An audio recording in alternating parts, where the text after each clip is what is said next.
দেউচা পাঁচামি কয়লা খনি দেশের বৃহত্তম কয়লা খনিগুলোর মধ্যে অন্যতম। মুখ্যমন্ত্রী মমতা বন্দ্যোপাধ্যায় 2016 সালের জানুয়ারিতে জয়দেব কেঁদুলিতে এসে দেউচা পাঁচামিতে কয়লা খনি প্রকল্পের উদ্বোধন করেছিলেন। খনি প্রকল্পটি পশ্চিমবঙ্গের অর্থনীতি ও কর্মসংস্থানের ক্ষেত্রে একটি বড় ভূমিকা পালন করবে বলেই মত সংশ্লিষ্ট মহলের। নানা বিরোধিতা সত্ত্বেও এই খনি প্রকল্প নিয়ে বাড়ছে দেউচায় খনন কাজের পরিধি, যদিও এই খনন নিয়ে অসন্তোষ একাংশ বাসিন্দাদের। এবার বাণিজ্য সম্মেলনে মুখ্যমন্ত্রী দেউচা পাঁচামি নিয়ে বেকার যুবকদের কোনো আশার আলো দেখাতে পারেননি বলে অভিযোগ বিজেপি। যেখানে কয়লা উত্তোলন করার কথা সেখানে 15 বছরের জন্য পাথর উঠবে বলে দাবি বিজেপি। এই দেউচা পাঁচামি নিয়ে শুভেন্দু অধিকারীর নেতৃত্বে আন্দোলন হয়েছিল। দাবি ওঠে শিল্প হোক, কিন্তু কাউকে উচ্ছেদ করে নয়। এলাকার আদিবাসীরা কাজ পায়নি, কিন্তু যারা ওই জায়গা দিয়ে চাকরি পেয়েছে তাদের চাকরি নিয়ে আশঙ্কায় বিরোধীরা। কয়লা শিল্প নিয়ে ভাঁওতা দিয়েছে এই সরকার। এর বিরুদ্ধে বৃহত্তর আন্দোলনে যাওয়ার হুমকি বিজেপির সহসভাপতি কৃষ্ণকান্ত সাহার। কয়লার বদলে পাথর তোলার টেন্ডার করা হয়েছে, বহু জমিদাতার স্বপ্ন ভঙ্গ হয়েছে বলে দাবি বিজেপির।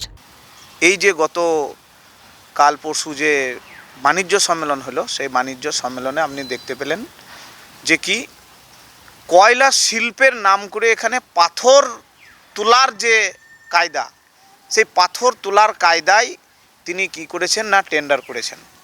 আর আমরা দেখতে পেলাম যে আমাদের রাজ্যের সাধারণ সম্পাদক জগন্নাথ চট্টোপাধ্যায় যে বিষয়, সেই তথ্য দিয়ে যে বিষয় তুলে ধরলেন, তাতে আমরা দেখতে পেলাম যে দেউচায় কয়লা শিল্প আর হবে না। পাথর তোলার জন্য উনি যে টেন্ডার করেছেন, সেই পাথর তোলার টেন্ডারও কেউ নিচ্ছে না, কোনো সংস্থা নিচ্ছে না। অর্থাৎ দেউচা পাঁচামি এই এলাকার বেকার যুবক যুবতীদের স্বপ্নকে ভঙ্গ করলেন মমতা ব্যানার্জি।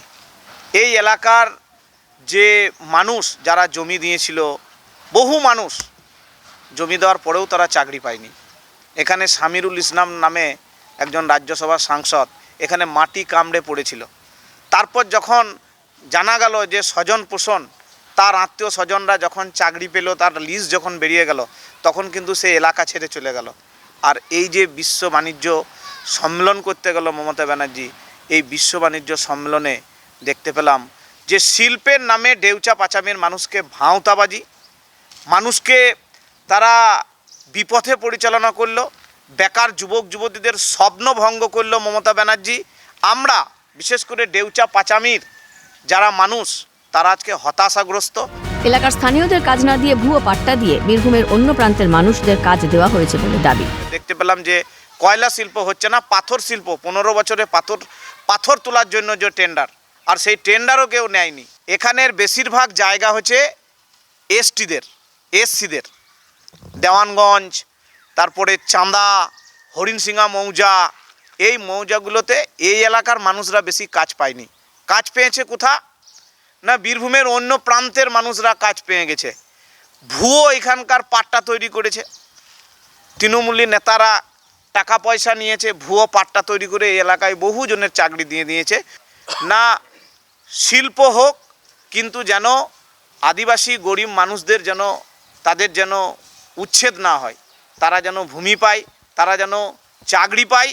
3300 একরেরও বেশি জমি জুড়ে এই প্রকল্প। বাংলায় সরকার গঠনের সঙ্গে সঙ্গেই মুখ্যমন্ত্রী মমতা বন্দ্যোপাধ্যায় বলেছিলেন, শিল্প হবে, মানুষকে পাশে নিয়েই তা হবে। দেউচা পাঁচামিতে জমি অধিগ্রহণের জন্য সেভাবেই পা ফেলেছে পিডিসিএল বা Paschimbanga power development corporation limited. এর ফলে প্রচুর কর্মসংস্থানের সুযোগ সৃষ্টির পাশাপাশি পরিবেশ ও স্থানীয় জনজীবনের মানোন্নয়নের সরকার কাজ শুরু করেছে। ভোলানাথ চক্রবর্তীর রিপোর্ট, ক্যালকাটা নিউজ।